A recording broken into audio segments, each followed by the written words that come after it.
Hello students, आज हम लोग geography lesson number 2 interior of the earth start करने वाले हैं। क्लास 7 का चैप्टर है। तो लेसन नंबर 2 में सबसे पहले तो स्टार्ट करने से पहले कुछ इंपॉर्टेंट वर्ड मीनिंग्स हैं, जैसा कि हम लोग नोट डाउन करते हैं। तो उसी तरह से आप लोग इसको नोट डाउन कर लीजिए, फिर हम लोग आगे की ओर बढ़ते हैं। आई होप कि आप लोगों ने नोट कर लिया होगा। अब हम आगे अपने नोट्स की ओर बढ़ते हैं।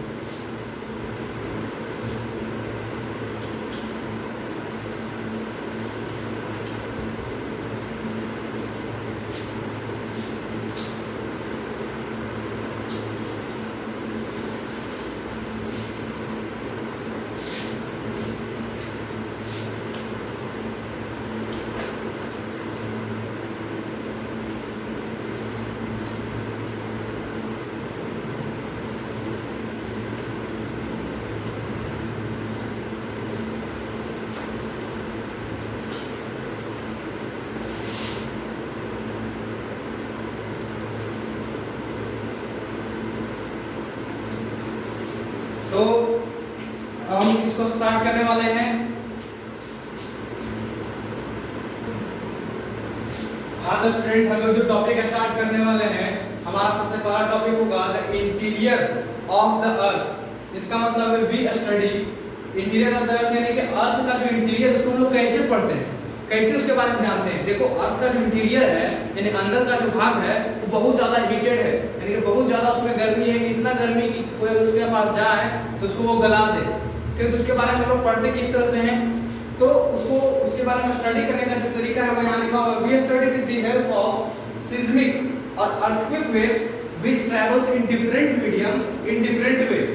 Scientist establish that interior of earth is made up of rocks in solid and liquid form. एक बात जान लो, जो वेव होता है वो लिक्विड फॉर्म में अलग, सॉलिड फॉर्म में अलग, गैसियस फॉर्म में अलग अलग ट्रैवल करता है सब तरीका से। ठीक है, तो ये लोग जो स्टडी साइंटिस्ट जो है स्टडी करने के लिए किस चीज का यूज करता है, वेव्स का यूज करता है। सिस्मिक वेव या फिर कहो अर्थक्वेक वेव, यानी अर्थक्वेक वगैरह को जो नापने के लिए जो वेव का यूज किया जाता है, उसी तरह से इसको पढ़ने के लिए भी वही वेव को इसको पढ़ने के लिए यानी कि इंटीरियर ऑफ द अर्थ को स्टडी करने के लिए हम लोग को स्टडी करना होता है। ठीक है, तो इसमें क्या होता है, जैसे कि देखो वेव गया, अगर वेव बहुत आसानी से जा रहा है यानी उसका कुछ प्रॉपर्टीज होता है कि सॉलिड से किस तरह से पार होगा, लिक्विड से कैसे पार होगा, गैसेस से किस तरह से पार होगा, ये सब साइंस में पढ़ने के लिए होता है। इसलिए इसमें सिर्फ डिटेल में नहीं जाएंगे, इसमें सिर्फ ये जान लेंगे कि सॉलिड में अलग, लिक्विड में अलग और गैसेस में अलग वेव अलग अलग तरीका से ट्रैवल करता है। ठीक है, तो इसमें जाना क्या कि जो अर्थ का जो इंटीरियर है वो सॉलिड और लिक्विड फॉर्म में होता है, या तो सॉलिड होगा या तो फिर लिक्विड फॉर्म में होगा। ठीक है, तो हम लोग बात करते हैं कि अर्थ का स्ट्रक्चर किस तरह से, इंटीरियर यानी उसका स्ट्रक्चर।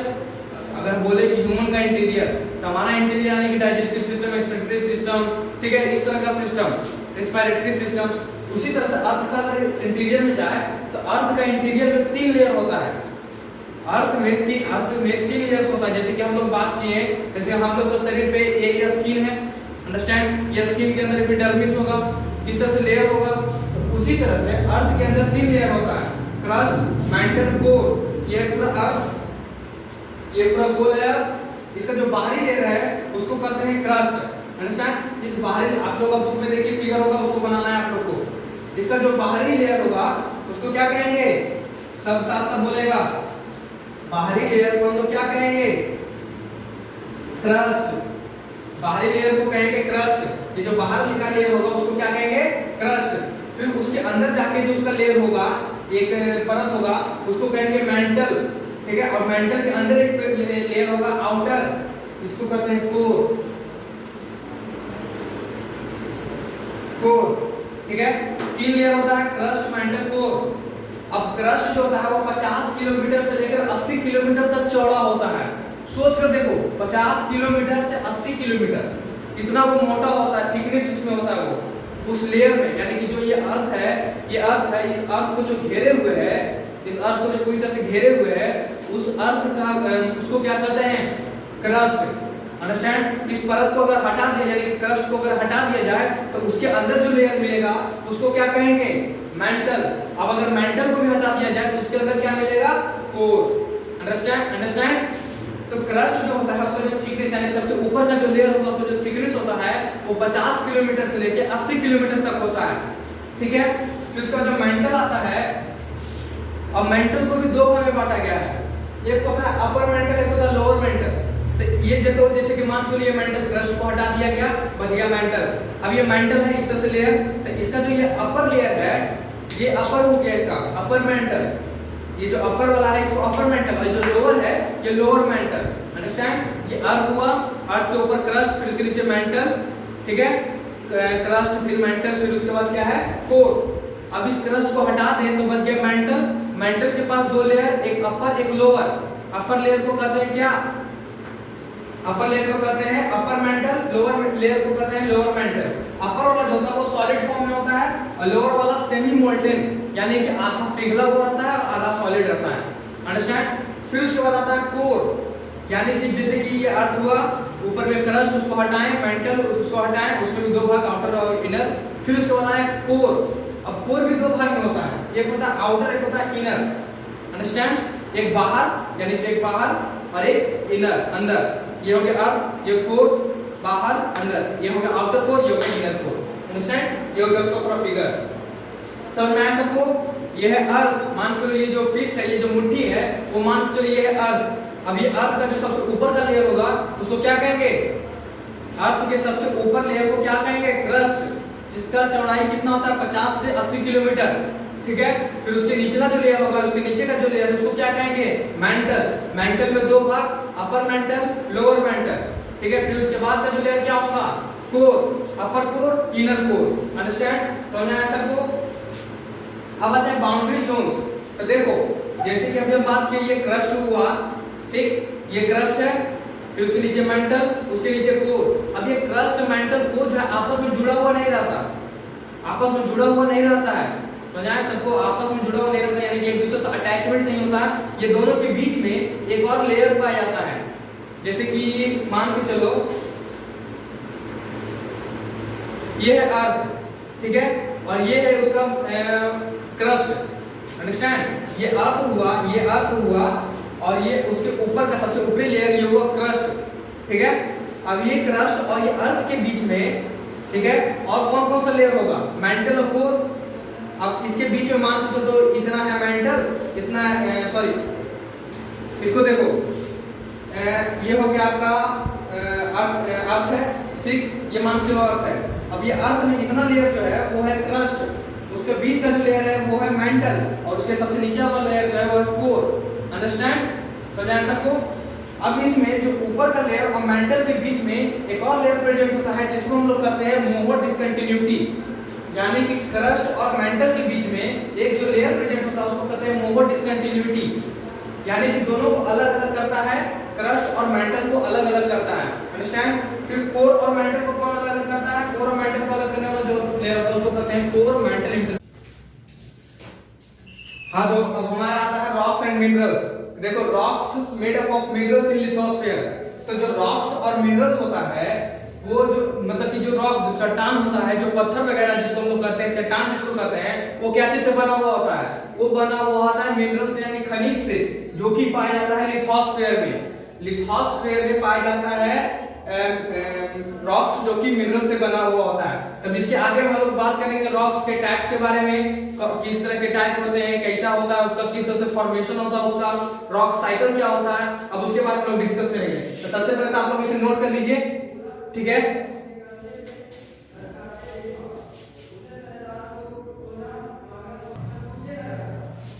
हाँ, तो स्टूडेंट हम लोग बात कर रहे थे कि रॉक्स एंड मिनरल्स में, तो देखिए रॉक्स एंड मिनरल्स में हम लोगों ने बात किया कि रॉक्स होते हैं मिनरल से बने हुए होते हैं, ठीक है। अब हम लोग ये जानेंगे कि मिनरल्स होता है उसको भी दो भाग में बांटा गया, दो कैटेगरी में किया गया है।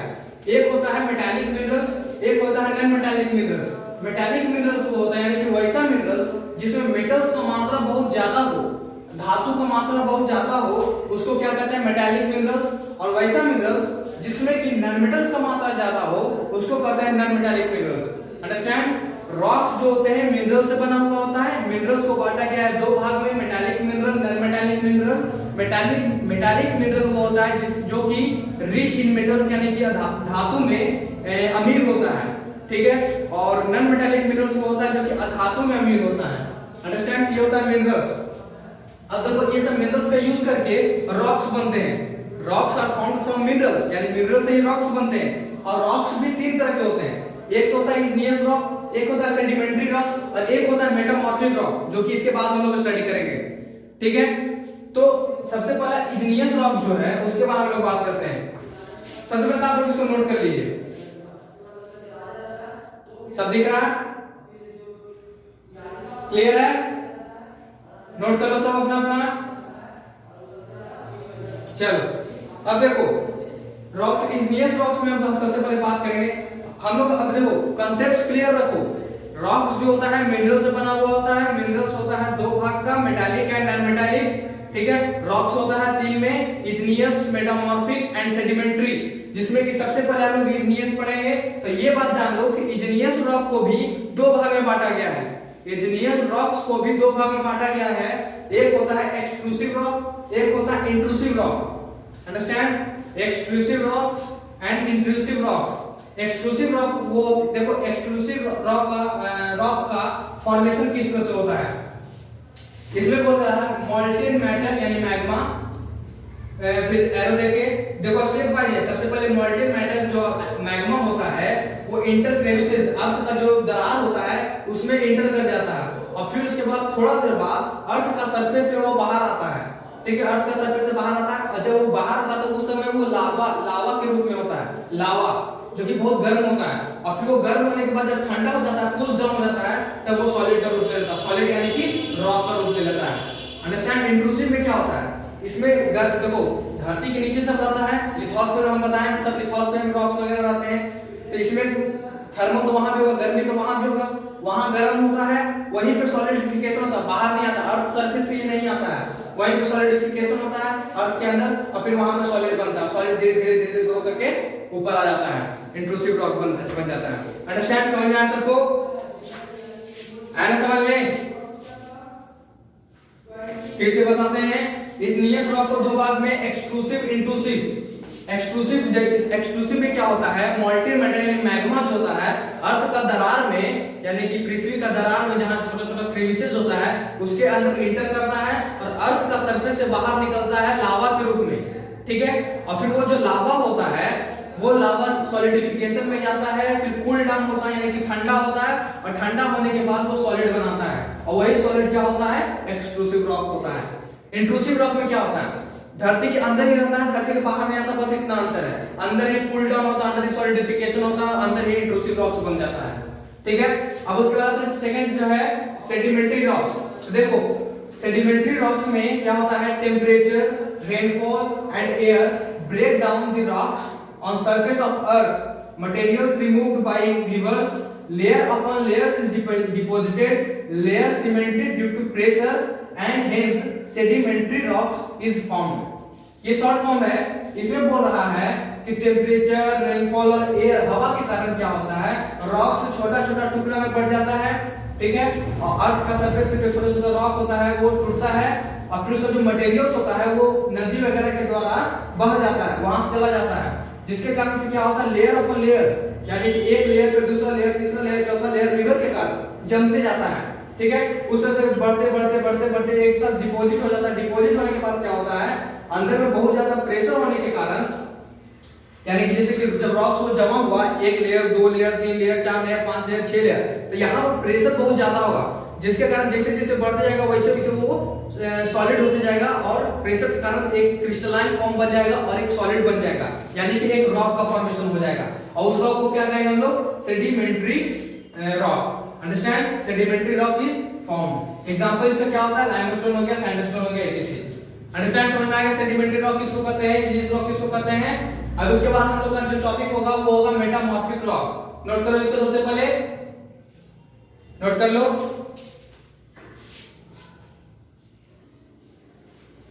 हाँ, तब हम लोग बात करते हैं मेटामॉर्फिक रॉक्स पे। तो मेटामॉर्फिक रॉक किसको कहा जाता है, these are actually igneous rocks or sedimentary rocks which change due to excessive pressure inside the earth। देखो वास्तव में अगर देखा जाए तो मेटामॉर्फिक रॉक जो होता है अपना कोई एग्जिस्टेंस नहीं रखता, वो इग्नियस रॉक और मेटामॉर्फिक रॉक को ही इग्नियस रॉक और सेडिमेंट्री रॉक को यूज करके बनता है।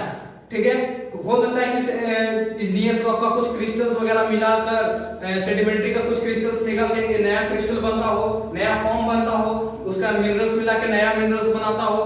तो उस तरह से जो बनता है एक्सेसिव प्रेशर के कारण, यानी कि इग्नियस रॉक्स को तोड़ दिया, उसमें से कुछ मिनरल्स मिल लिया, सेडिमेंट्री रॉक को तोड़ दिया, उसमें से कुछ मिनरल्स लिया और फिर एक नया तरह का मेटामॉर्फिक रॉक बना दिया। तो ऐसा कहा जाता है कि ये जो होता है इग्नियस रॉक या फिर मेटामॉर्फिक रॉक में होता है वास्तव में, जैसे कि क्रिस्टल को क्रिस्टल मिला के लार्ज क्रिस्टल बनाया, मिनरल्स को मिनरल बना के न्यू मिनरल्स बना दिया, यानी कि किसका इग्नियस रॉक का मिनरल्स सेडिमेंट्री रॉक्स का मिनरल दोनों मिल गया तो न्यू मिनरल बन गया। तो ये सब मिल के यानी कि इग्नियस रॉक से ही या फिर मेटामॉर्फिक रॉक से ही सॉरी इग्नियस रॉक से या फिर सेडिमेंट्री रॉक से ही मेटामॉर्फिक रॉक बनता है। अंडरस्टैंड? एग्जांपल क्या है इसका? जैसे देखो लाइमस्टोन क्या था? सेडिमेंट्री रॉक था, तो लाइमस्टोन का यूज करके मार्बल बनता है, ठीक है, जो कि इसका दूसरा फॉर्म है, यानी कि इसको फॉर्म में चेंज कर देता है, मार्बल बनता है, सेल को स्लेट में बदलता है, ठीक है। तो ये था मेटामॉर्फिक रॉक। तो उसमें उसके बाद जो हमारा जो लास्ट पॉइंट आता है वो है रॉक साइकिल, यानी चट्टान किस तरह से अपना साइकिल शो करता है, जैसे human life cycle, life chain वगैरह, फूड चेन वगैरह जो होता है, उसी तरह से रॉक्स का भी एक साइकिल होता है। इस साइकिल को हम लोग समझते हैं। तो देखो इसमें क्या होता है? Igneous rock, metamorphic rock, sedimentary rock, ठीक है। इग्नियस रॉक जो होता है अपना फॉर्म को चेंज करके मेटामॉर्फिक में जा सकता है और मेटामॉर्फिक अपना चेंज करके इग्नियस में जा सकता है। मेटामॉर्फिक अपना चेंज करके सेडिमेंट्री में जा सकता है, सेडिमेंट्री अपना चेंज करके मेटामॉर्फिक में जा सकता है। इग्नियस यानी सेडिमेंट्री को जब मेल्ट किया जाएगा यानी पिघलाया जाएगा तो वो इग्नियस रॉक बन जाएगा, और इग्नियस रॉक को जब इरोजन या फिर वेदरिंग के कारण वो क्या बन जाएगा? Sedimentary rock. ये पूरा लाइफ साइकिल है। कैसे कैसे सेडिमेंट्री से मेटामॉर्फिक भी बन सकता है, मेटामॉर्फिक से सेडिमेंट्री भी बन सकता है, ठीक है।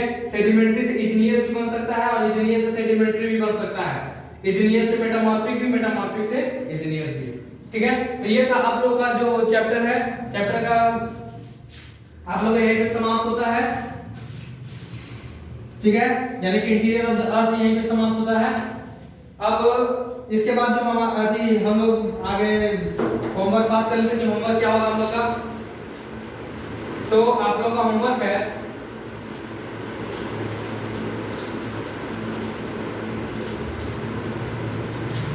आप लोग का ये जब होगा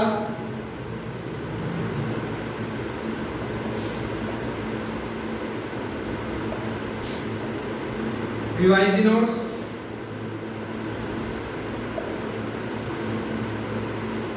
take the questions, revise the note, take the questions and